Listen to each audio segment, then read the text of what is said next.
रंभ करम्भ की कथा।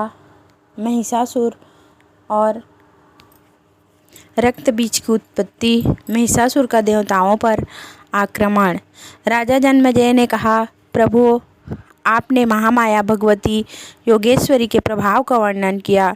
अब आप उनका चरित्र कहने की कृपा कीजिए, क्योंकि उसे सुनने के लिए मेरा मन अत्यंत उत्कंठित हो रहा है। व्यास जी कहते हैं, राजन सुनो, भगवती के चरित्र विस्तार के साथ कहता हूँ। पूर्व समय की बात है। धरातल पर महिषासुर नामक एक राजा था। महिषासुर ने अत्यंत कठिन तप किया था महाराज।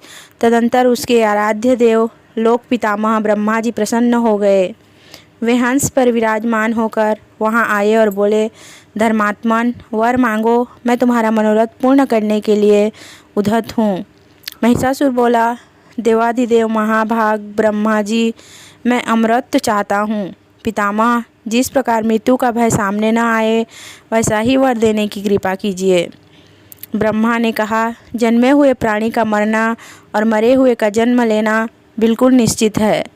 यह नियम सदा लागू रहता है। दैत्यवर, एक मृत्यु के विषय को छोड़कर दूसरा जो कुछ भी तुम्हारे मन में जचे वर मांग लो।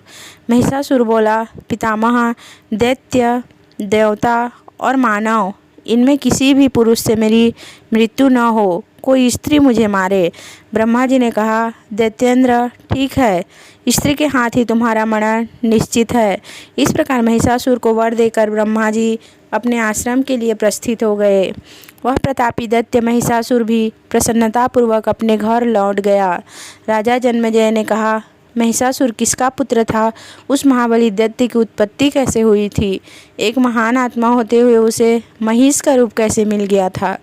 व्यास जी कहते हैं, महाराज, दनु के जगत प्रसिद्ध दो पुत्र थे। उनके नाम थे रंभ और करम्भ। महाराज, वे दोनों संतानहीन थे, अतः पुत्र प्राप्ति के लिए तपस्या करने लगे। करम्भ जल में डूबकर दुष्कर तप करने लगा। रंभ प्रशस्त दूध वाले वट वृक्ष के नीचे गया और पंचाग्नि की व्यवस्था करके तपस्या में लीन हो गया। तब सचीपति इंद्र अत्यंत दुखी हो गए। वे स्वयं पंचनद पहुँचे। ग्राह का वेश धारण करके उन्होंने जल में प्रवेश किया तथा करम्भ के पैर पकड़ लिए। उनके इस प्रयास से दुराचारी करम्भ की जीवन लीला समाप्त हो गई। अपने भाई का मरण सुनकर रंभ के क्रोध की सीमा न रही। उसने सहसा बाएं हाथ में अपने सिर की चोटी पकड़ी और दाहिने हाथ में तीखी तलवार लेकर मस्तक को धड़ से अलग कर देना चाहा। इतने में ही अग्निदेव प्रकट हो गए। अग्निदेव ने रंभ से कहा, दैत्य, आत्महत्या जैसे अत्यंत अधम कर्म में तुम्हारी प्रवृत्ति कैसे हो गई? तुम्हारा कल्याण हो, मुझसे वर मांग लो। व्यास जी कहते हैं, अग्निदेव की वाणी सुनकर रंभ ने अपनी चोटी छोड़ दी और कहा, देवेश, यदि आप प्रसन्न हैं तो मुझे ऐसा पुत्र चाहिए जिसे देवता, दानव और मानव कोई भी किसी प्रकार भी पराजित न कर सके। तब अग्निदेव ने रंभ से कहा, बहुत ठीक, तुम्हारी अभिलाषा पूर्ण होगी। महाभाग रंभ, जिस सुंदरी भार्या पर तुम्हारा मन टिक जाए, उसी के गर्भ से महान पराक्रमी पुत्र तुम्हें प्राप्त होगा। व्यास जी कहते हैं, अग्निदेव की बात सुनकर दैत्यवर रंभ ने उनके चरणों में मस्तक झुका दिया और वह अपने स्थान की ओर चल दिए। पशु भावनापन्न राक्षस तो था ही, काम भाव से एक महिषी पर उस दानवराज की दृष्टि पड़ गई।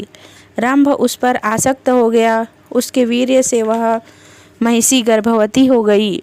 एक समय की बात है, कोई दूसरा भैंसा उस भैंस पर टूट पड़ा।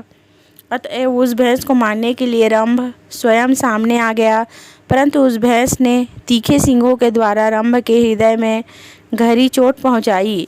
इससे वह दानव मूर्छित होकर भूमि पर गिर पड़ा और उसके प्राण शरीर से अलग हो गए। अपने स्वामी रंभ के मर जाने पर वह बेचारी महिषी भय से अत्यंत घबराकर वहाँ से भाग गई। वह यक्षों की शरण में चली गई। उसके पीछा लगा हुआ भैंसा भी वहाँ पहुँच गया।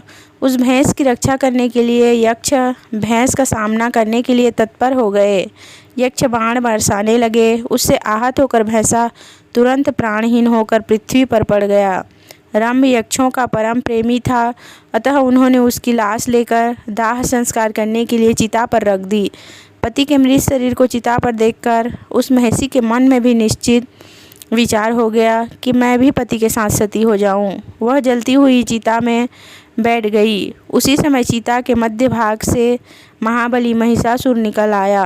पुत्र पर कृपा करने वाला स्वयं ब्रह्मा भी एक दूसरा शरीर धारण करके रक्त बीज के रूप में चिता से निकला। तदंतर मुख्य दानव एकत्र हुए और उन्होंने महिषासुर को वहाँ की राजगद्दी पर अभिषिक्त कर दिया। व्यास जी कहते हैं, इस प्रकार महिषासुर नाम से प्रसिद्ध वह दानव संपूर्ण जगत पर शासन करने लगा। उसने समुद्र पर्यंत सारी पृथ्वी को अपने बाहुबल से जीतकर स्वयं उसकी रक्षा का भार संभाल लिया था। उसका एक छत्र राज्य हो गया। महाराज, ब्राह्मणों ने भी महिषासुर की अधीनता स्वीकार कर ली। यज्ञ में वे उस दानव को भी भाग देने लगे। अभिमान में चूर होकर उसने स्वर्ग पर विजय पाने का निश्चय किया। उसने शीघ्र संदेहवाहक दूत को पहले अपने पास बुलाया और उससे कहा, वीर, तुम इंद्र के पास जाओ और उससे मेरा यह संदेश कहना, देवराज इंद्र, स्वर्ग छोड़कर जहाँ भी जी चाहे अभी चले जाओ, अथवा यदि रहना हो तो महामना महिषासुर के सेवक बनकर रह सकते हो। आज्ञा अनुसार दूत ने इंद्र के पास जाकर महिषासुर का संदेश उन्हें सुना दिया। व्यास जी कहते हैं, महाराज, उस अवसर पर दूत की बात सुनकर इंद्र ने दूत से कहा, अरे प्रचंड मूर्ख, तेरे स्वामी को यह अभिमान का रोग हो गया है, अतः मैं उसकी चिकित्सा अवश्य करूँगा। दूत, तू जा और अपने स्वामी से कहना, अरे भैंस के बच्चे, यदि तुझे युद्ध करने की इच्छा हो तो अभी सामने आ जा। नीच महिष, मेरे द्वारा तेरे वे सींग काट लिए जाएंगे और तेरा वह सारा बल छीन लिया जाएगा जिसके कारण तू पूर्ण अभिमानी बन बैठा है। व्यास जी कहते हैं, इस प्रकार इंद्र के कहने पर वह दूत तुरंत वहाँ से चल दिया। वह मद अभिमानी महिषासुर के पास गया और प्रणाम करके उससे कहने लगा।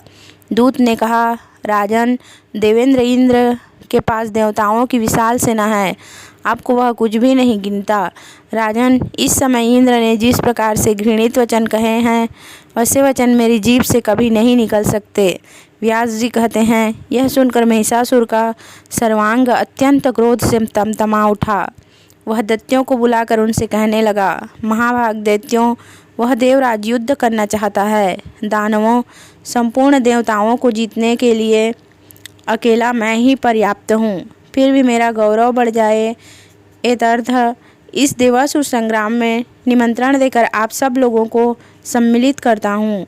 देवताओं, दानवों और मानवों से अवध्य होने का वर मुझे प्राप्त है।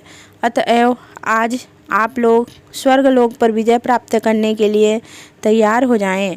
सबकी सुरक्षा के लिए अपने परम गुरु मुनिवर शुक्राचार्य जी को बुलाकर भली भांति उनका स्वागत करें और उन्हें यज्ञ में नियुक्त कर दें।